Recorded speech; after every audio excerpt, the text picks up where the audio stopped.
we are changing our marketing strategy, where it used to be a on TV type advertising is now going online. So you're seeing a huge shift of our marketing dollars now going towards online. It's also constant communication from our service people on how people are managing their rates and where they're putting their rates online. If you're going to give away the house for these OTAs, it's the most expensive channel for a franchisee is the booking rooms through third party. You've got to drive that business through choicehotels.com or your proprietary website. It's the most cost effective, it's the highest rate, it's the least expensive for them, and so it's a constant watching of your inventory online. No capital came from any of the other major markets into Asia Pacific during 2010. All the investment volumes that we recorded in Asia Pacific were Asia Pacific investors. In Europe, the figure is 58%, so that shows that there was some significant inflows of capital into the European region during 2010. One of the things that happened in the last cycle in North America, when these third-party distribution systems were just kind of finding their place in the marketplace and the industry and just beginning to use them, is that, you know, we were, as a company and as an industry, understating how much revenue people were actually spending buying hotel rooms. And if you underestimate how much that spend is, then it makes it very difficult to accurately then reflect on what the actual room rate increase is.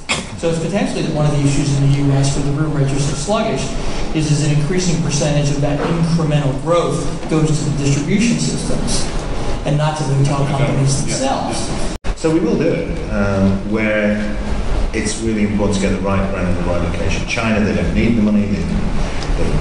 We can really sort of get the right locations there in some of the high growth markets. But where you have an important market where getting into the right place is difficult, sometimes using your own money is necessary, and we will look to do that very selectively from time to time.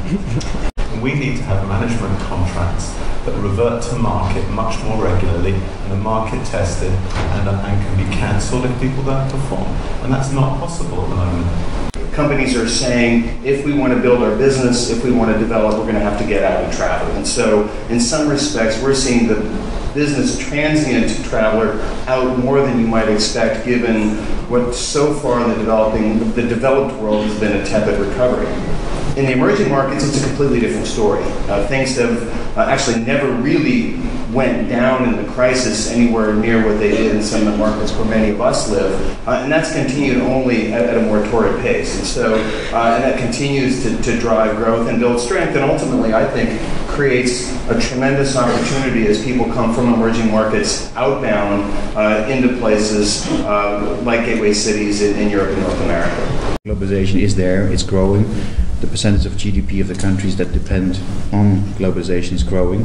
So for companies such as Accor, it's a great challenge and it's a great opportunity to be a global player. And so for us, we think we have a lot of growth potential and growth opportunities.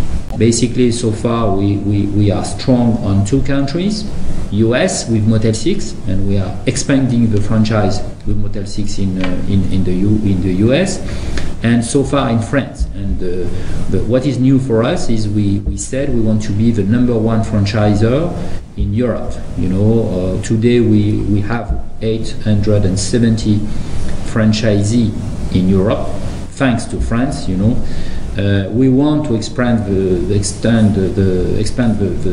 franchise model in Europe to be by 2015.